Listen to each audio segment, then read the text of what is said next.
Here I have iPhone 14 Pro, and today I'm going to show you how to turn off or turn on camera location tags on this device.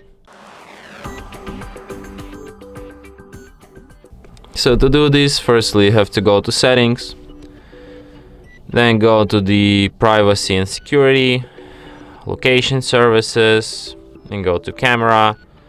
And for example, to enable camera location, you can set ask next time or when I share or while using the app.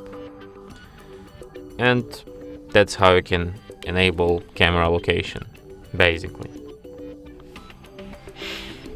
And that's it. Thanks for watching. If you find this tutorial useful, don't forget to hit that like button and subscribe to our channel.